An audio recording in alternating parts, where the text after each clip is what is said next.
We're in Malta and we're going to talk about a specimen table. When you buy a specimen table in England, in France, in Malta, in Italy, in Spain, you have to understand that these tops were not made with the table on the whole. The top was made separately by a different manufacturer from the table. And the tops were available in retail establishments and were made to order and were available in directories, catalogues in the Victorian era, the Georgian era. And you could send a design to a craftsman who would make a specimen top. You've got micro mosaics, which can be tiny or large. You've got mosaic, you've got specimen tables, you've got specimen wood tables. You've geometric designs, ovals, egg shapes, birds, whatever, they make them all.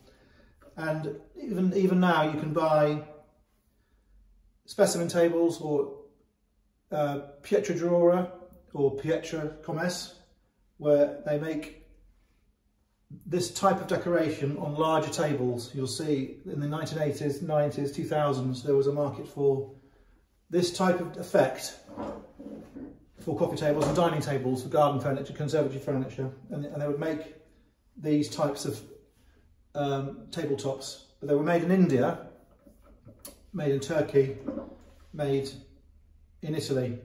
And with this type of inlaid table, every piece of marble is exactly cut and it fits together like a jigsaw.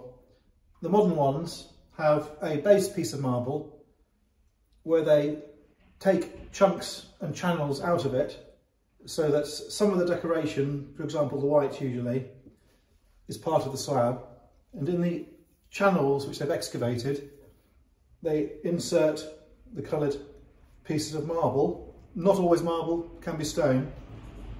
And rather than cutting them exactly, they use a filler, a coloured filler, to cement them into the shapes, and they then grind it off so it looks like this. But if you look around the edges, you'll find there's coloured filler.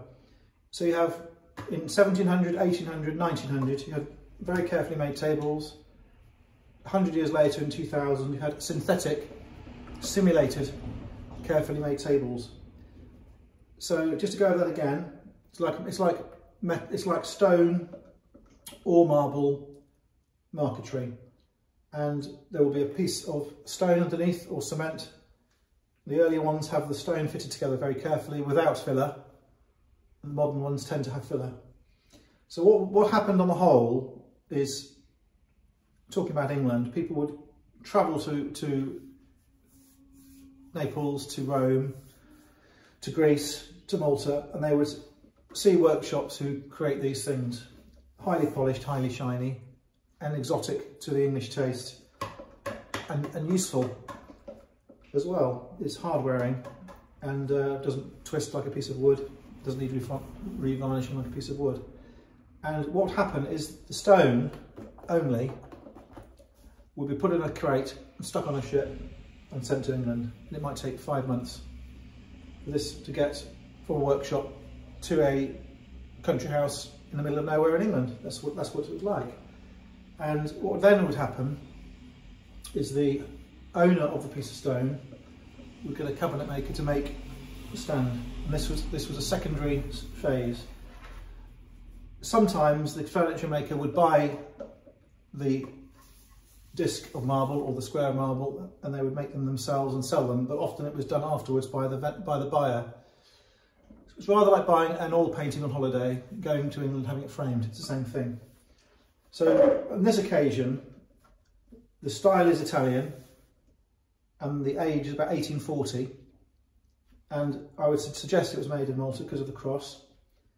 The cross is present in Sicily and it is present elsewhere in Europe, but with the black and the red, sorry, the red and the white, and the geometry of it, I think it probably is Maltese, because in Malta there was a maker called Darmanin who was well known for making these tables. He made other marble things, well heads, etc., etc. Often signed them, usually signed them in fact. But beyond Darmanin, there were other factories, workshops, craftsmen who did this marble. None of the stone on this is from Malta, it's all imported. And Italy is not that far away, and much of this, I suspect, comes from Italy. So it would have gone to England, and this table here has what's called a platform base, meaning it has line 4 feet and it has a round disc quite low. It has a collar and some foliate decoration. It has a tapered column, a very, very chunky top which doesn't tilt, built like a battleship, chunky mouldings. This is walnut, and this type of base is, you could call it William IV. People will say it's Regency. It's not Regency. It's William IV or early Victorian. So we're talking 1835, 1845. I don't know who made the table. I don't know who made the marble. There is no maker's name. So if it was micromosaics, it would be hugely expensive. And often in Italy, they have scenes of grottos and boats and nymphs and other scenes. This is a geometric shape, relatively simple to make. You know, with that top, you're getting a Maltese, you're getting both barrels. That's from Malta. The bottom is an English design. The bottom, the trim, the moulding has got nothing to do with Malta at all. So this is what you have to understand. There's two elements. There is the top with a Mediterranean origin, a classical origin. There is the bottom, which is a way of displaying the purchase, displaying the top. The modern copies often have raw time bases, as was the fashion in 2020, 1990. So you get to the price of these things. This will sell in Malta for €9,000, and the problem with these is the price is horrendous.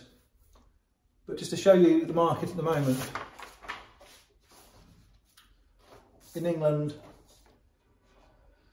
a few weeks ago, there was a 1935 table with a bird of a similar nature sold for £7,000.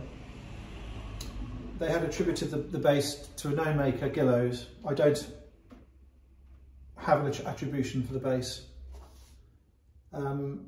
The other one I have from the same sale shows another table. That's the wooden one. It has a slightly earlier base. It's not a platform base. This one here, same sale. Druitt's, D-R-E-W-E-A-T-T-S. Had in the same sale a marble table of a later pedigree. This has a 1910, 1920, 1930 even looking bottom. This was signed Darmanin, and this had a hammer price of £12,000. This had a hammer, the other one, the wooden one, had a hammer price of £7,000. So you have to add to the sterling hammer price 30% buyer's commission, and you have to multiply it up to be the euro value. So at 8 or 9,000, 10,000 euros, this is a bargain really. It's in Malta. It belongs in Malta because the top's Maltese. They're very sought after, they're very rare. The next opportunity I will have to buy one of these. Who knows when it will be? Will it be next year? Will it be next year after that? I don't know, possibly. It's unrestored. It's got a crack here, a crack here. I'm going to leave it so the next buyer can do repairs if they want to. I have a feeling there's casters on it. The casters are the original 4 casters. They are countersunk, they all work, they all rotate. Absolutely wonderful. As I say, built like a battleship.